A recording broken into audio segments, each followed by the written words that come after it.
Hello बच्चों, my name is Ramashankar Singh and you are watching my YouTube channel RS Physics Funda. Today I am going to discuss a new topic, that is electric field due to an electric dipole at equatorial point. तो equatorial point का मतलब क्या है, क्या sense होता है equatorial point? Equatorial point का मतलब ऐसा पॉइंट जो इलेक्ट्रिक डाइपोल से, तो डाइपोल कैसे बनेगा? Two equal and opposite charges से। किससे बनेगा? Two equal and opposite charge से। तो ये जो पॉइंट ए और पॉइंट बी है, ऐसा पॉइंट जो इन दोनों से हमेशा इक्वल डिस्टेंस पर हो, वो इक्वेटोरियल पॉइंट होता है। तो मैंने कहा कैसे निकालोगे भाई? इसका परपेंडिकुलर बाइसेक्टर खींच लो। किसका? डाइपोल का परपेंडिकुलर बाइसेक्टर पर कोई भी पॉइंट ले लो। वो पॉइंट हमने मान लिया P। वो पॉइंट क्या मान लिया? P।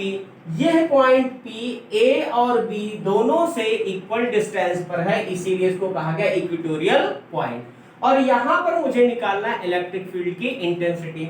तो देखो यहां पर हम क्या कंसीडर करते हैं? एक यूनिट पॉजिटिव चार्ज कंसीडर करते हैं। वो यूनिट पॉजिटिव चार्ज को ये पॉजिटिव चार्ज जो है क्या करेगा? रिपेल करेगा। क्या करेगा? रिपेल करेगा। अरे तो रिपेल करेगा, तो अब जैसे देखिए ये रिपेल करा, तो जैसे ये देखिए सपोज करो कि ये हमारा एंगल थीटा है, तो this angle also becomes theta. Theta हो गया। तो इसके इस इलेक्ट्रिक फील्ड के दो कंपोनेंट हो जाएंगे। इलेक्ट्रिक फील्ड के कितने कंपोनेंट हो जाएंगे? दो। एक कंपोनेंट हो जाएगा कौन सा? Horizontal component. दूसरा कंपोनेंट कौन सा हो जाएगा? Vertical component. तो हॉरिजॉन्टल कंपोनेंट की वैल्यू होगी E cos theta, vertical component की वैल्यू होगी E sin थीटा।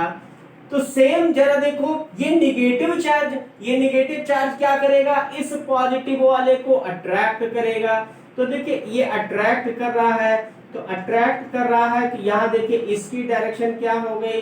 इसकी डायरेक्शन हो गई ये नेगेटिव से, यहां देखिए डायरेक्शन हमेशा पॉजिटिव टू नेगेटिव होती है, तो यहां पर पॉजिटिव चार्ज है, ये नेगेटिव चार्ज है, पॉजिटिव से नेगेटिव हो गई।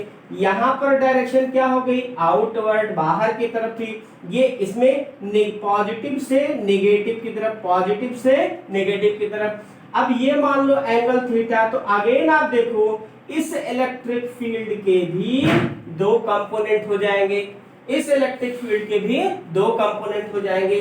कौन कौन सा? देखिए ये एंगल थीटा है, तो this angle also becomes theta.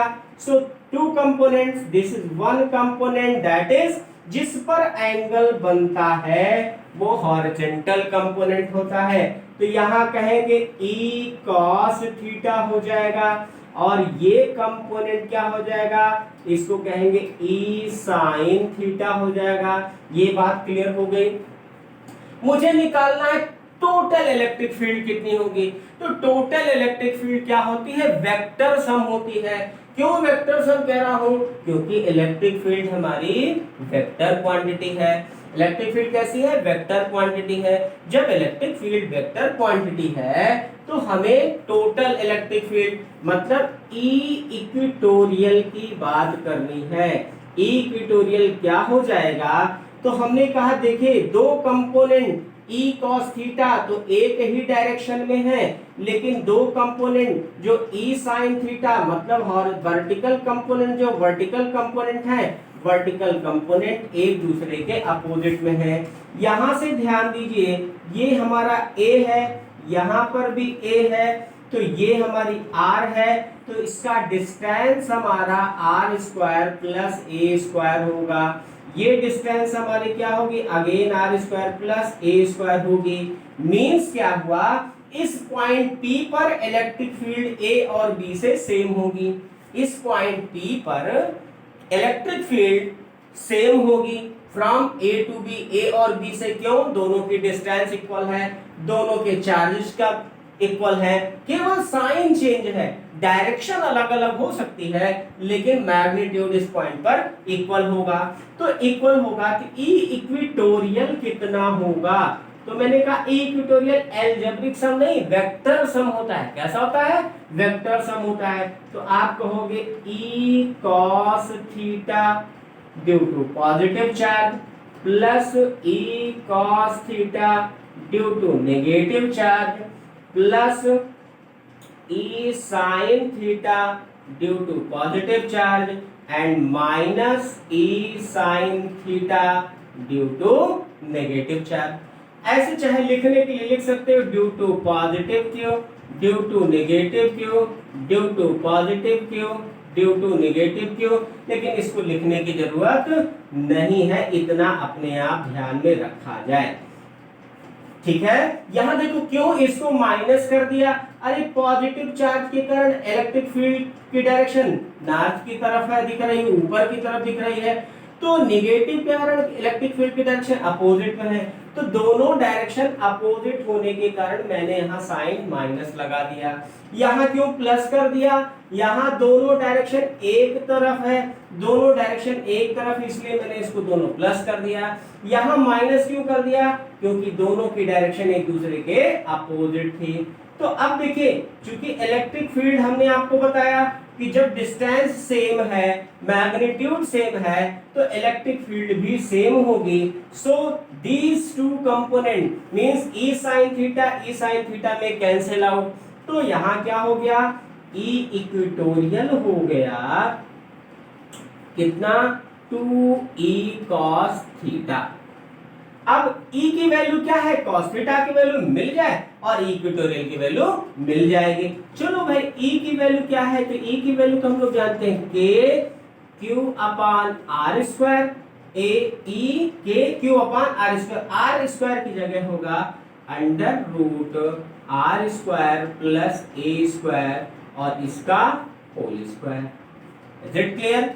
अब यहां देखिए e की वैल्यू मिल गई, तो e इक्वेटोरियल क्या होगा? ये तो मुझे मिल जाएगा, लेकिन cos थीटा भी निकाल ले। तो cos थीटा होता है base upon hypotenuse. Here this becomes base, this becomes hypotenuse. तो यहाँ बेस हमारा a हो गया अपॉन हाइपोटेन्यूज हो गया under root are square plus A square, ये हो गया। तो put the value, value put कर दिया जाए तो k Q upon under root are square plus A square का होल स्क्वायर है, तो इसका होल स्क्वायर जब कर देंगे तो स्क्वायर रूट हट जाएगा। ठीक है, इनटू cos थीटा की वैल्यू लिख दिया a upon are square plus A square पूरे का अंडर रूट स्क्वायर रूट हो गया। दोनों को मिला दो भाई, दोनों को मिला देते हैं। यहाँ 2e है तो 2 लिख दो भैया, 2। अब दोनों को इकट्ठा कर दीजिए तो देखिए e इक्वेटोरियल क्या हो गया? k 2q इंटू a हो गया upon are square plus A square. यहाँ देखो पावर 1, यहाँ पावर हाफ, तो पावर ऐड हो जाएंगे। तो जब पावर ऐड हो जाएंगे तो आर स्क्वायर प्लस ए स्क्वायर की पावर 3/2 हो जाएगा। क्यों? 1/2 प्लस 1 करोगे दैट बिकम्स 3/2। ये कितने के बराबर हो जाएगा? 3/2 के इक्वल। तो इतना हमको ध्यान में रखना है कि जब मल्टीप्लाई करते हैं बेस इक्वल हो तो पावर क्या हो जाती है? सम हो जाती है। यहाँ देखिए q into 2a we know that, हम लोग क्या जानते हैं? वी नो दैट क्या जानते हैं कि dipole moment p is equal to q into 2a होता है और डाइपोल मोमेंट की डायरेक्शन कहां से कहां तक? नेगेटिव से पॉजिटिव की तरफ होती है।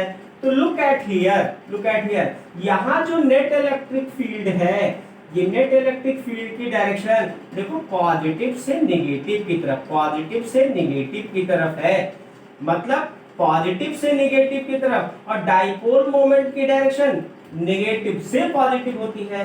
इसका मतलब इलेक्ट्रिक फील्ड की डायरेक्शन और डाइपोल मोमेंट की डायरेक्शन एक दूसरे के अपोजिट है, एक दूसरे के क्या है? अपोजिट है। तो जब हम इसको लिखेंगे यहाँ पर देखिए e की वैल्यू इसके ऊपर वेक्टर लगाएंगे, इक्वेटोरियल करेंगे, तो यहाँ k और यहाँ पर p के प्लेस पर देखो p लिखा जा सकता है, p लिखा जा सकता है तो यहाँ पर हम लोग ये वैल्यू ध्यान रखें, ई इक्वेटोरियल क्या हो जाएगा, ये के और इसकी जगह पर हमने P लिखा, लेकिन डायरेक्शन की हम बात करेंगे तो ये डाइपोल की डायरेक्शन नेगेटिव से पॉजिटिव होती है, इलेक्ट्रिक फील्ड की डायरेक्शन पॉजिटिव से नेगेटिव दिख रही है, इसलिए हम -P लगा देंगे upon r square plus a square that is power 3/2 हो गया। तो E इक्वेटोरियल हम लोग लिख लेंगे, क्या हो जाएगा 1 अपान k की वैल्यू रख दो 1/4 पाई एप्सिलॉन नॉट p, यहाँ माइनस पहले लगा दे, p upon r square plus a square power 3/2, this become electric field due to electric dipole at equatorial point. ये हमारा वैल्यू मिल गया।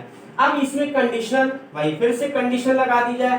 क्या कंडीशन लगा दी जाए भाई, तो कंडीशन लगा दी जाए कि r is very very greater than, r की वैल्यू बहुत बहुत ज्यादा है किससे, a से, then r square can be neglected. तो if r is very very greater than a, then a square can be neglected। तब हम इसको क्या कर सकते हैं, नेग्लेक्ट कर सकते हैं। तो नेग्लेक्ट कर देंगे तो E इक्वेटोरियल कितना हो जाएगा, E इक्वेटोरियल की वैल्यू हो जाएगी -1/4 pi epsilon naught P upon R। अब यहाँ देखो R स्क्वायर की पावर 3/2, तो दिस बिकम्स r³। ये हमारी वैल्यू हो गई E इक्वेटोरियल की। इज इट क्लियर, ये बात समझ में आ गई। अब यहीं से हम लोग चाहे तो बड़ी आसानी से एक्सियल और इक्वेटोरियल में रिलेशन भी निकाल सकते हैं। देखो एक्सियल में हमने क्या देखा, ऐसे कहा दिया जाए relation between E axial and E equatorial.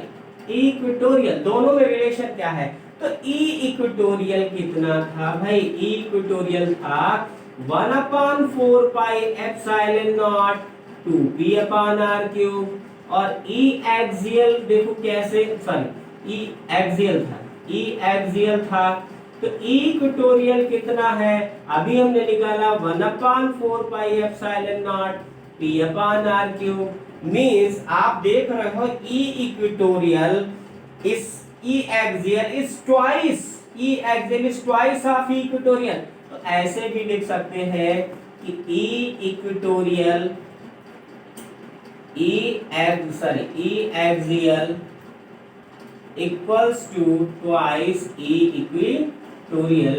ये भी हमको ध्यान देना है, दोनों की डायरेक्शन एक दूसरे के अपोजिट होगी, बस डायरेक्शन की बात है, लेकिन मैग्नीट्यूड ई एक्सियल का इक्वेटोरियल का ट्वाइस होगा। So this is all about this topic. हम लोग कल अगले टॉपिक में मिलेंगे क्लास 12 के, तब तक आप लोग देखते रहिए, सुरक्षित रहिए। Thank you.